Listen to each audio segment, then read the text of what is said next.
ፎሬክስ ትሬዲንግ ከጀመርኩኝ 2 ከ6 ወር ማርክ አድርጌያለሁ።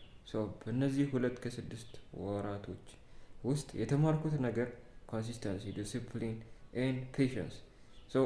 በእነዚህ 2 ዓመት ከ6 ወር ውስጥ ይሄንን እንዳዳብር ወይም ደግሞ ማስተር እንዳረግ አስተምሮኛል ማለት ነው። ኖባዲስ ፐርፌክት። አንዳንድ ጊዜ ከመንገድ ወጣ ልትሉ ትችላላችሁ። ነገር ግን ወጣ ባላችሁበት ጊዜ መመለስ መቻል እንዴት እንዳለባችሁ ደግሞ ማወቅ አለባችሁ ማለት ነው። ፎሬክስ ትሬዲንግ በመጀመርበት ጊዜ ተማሪ ነበርኩኝ። የ10ኛ ክፍል ተማሪ ነበር። 10ኛ ክፍል ተማሪ ሆናችሁ ፎሬክስ ትሬደር መሆን ማለት ደግሞ በጣም ከባድ ነበር። ቢኮዝ ዩ ጋት ኖ ታይም ኤንድ ኖ ካፒታል ማለት ነው። አንደኛው ስትራግል እሱ ነበረ።